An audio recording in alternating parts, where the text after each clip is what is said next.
So to start this video off, I'd just like to mention that trim will only work on SSDs that natively support trim. So just check before you buy an SSD or anything like that, or you go to try and enable trim, that the drive itself actually supports it.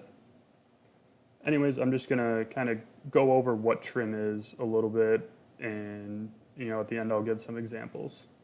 So trim prevents degradation of the drive over time, which in turn increases performance and drive longevity. Trim is a feature that allows your OS to know which blocks of data are no longer in use, and that those blocks of data can safely be wiped out and writable again. Having trim enabled improves performance because the drive doesn't have to waste time erasing a particular block when space is needed to store the new data. Using the trim command essentially reduces the amount of data an SSD needs to move during the garbage collection process, which in turn reduces the number of erase cycles, prolonging the life of the drive itself. By utilizing trim, the drive avoids unnecessary copying of invalid data, which speeds up your write speed. And just note that if you have an Apple branded drive, trim support is actually enabled by default, so that's not something you have to worry about on your Apple computer. So now I'm just going to kind of show you an example using Microsoft Word. So basically when you delete a file and you want to rewrite that space, the drive is actually deleting the file and then writes to it, which takes up one cycle. So here, notice how I'm deleting because I want to type something different. This is your drive without trim enabled. So notice I had to erase and then I could write. With trim enabled, it's basically like telling your drive, hey, that bit isn't there anymore, so you can just write over it. So it basically clears it out of the way right away.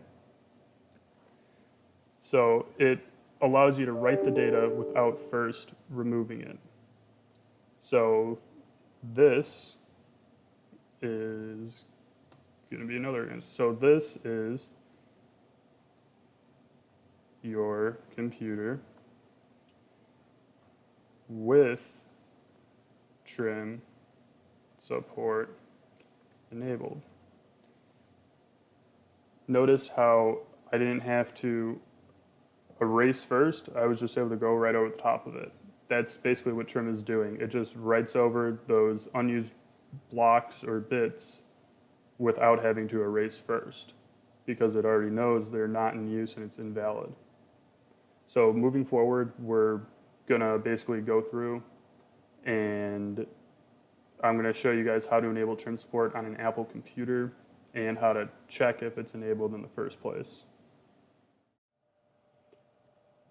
Okay, so to begin with, you're gonna wanna go ahead and click the Apple logo, About This Mac,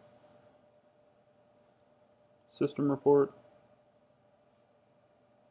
and then you're gonna go to SATA Express. Notice this is my main drive. It's going to be a Samsung 860 EVO 500 gig, and you're going to check to see if you have trim support enabled. Right here, it says no. If it says yes, you can go ahead and stop the video. You don't need to continue any further. Now, if it says no, you're going to go over to Finder. You're going to go to Terminal.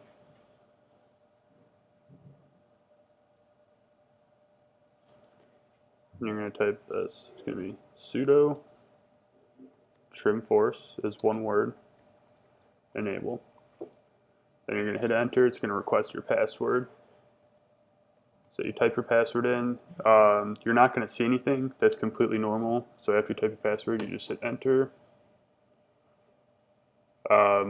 You can read all of that. I don't read it. I know what I'm doing. Are you sure you want to proceed?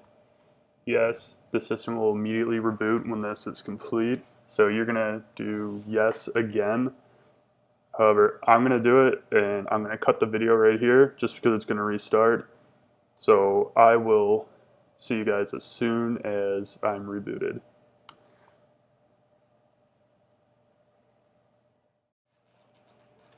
Okay, so after you're back in, it's gonna open up all the windows you had previously open. So you can see here, it's restored. Not important. Go ahead and close out of there. We're gonna go back to About This Mac. System report. And then we're gonna go back to SATA Express. Check out our drive. And boom, there it is. Trim support, yes. So now trim support is successfully enabled.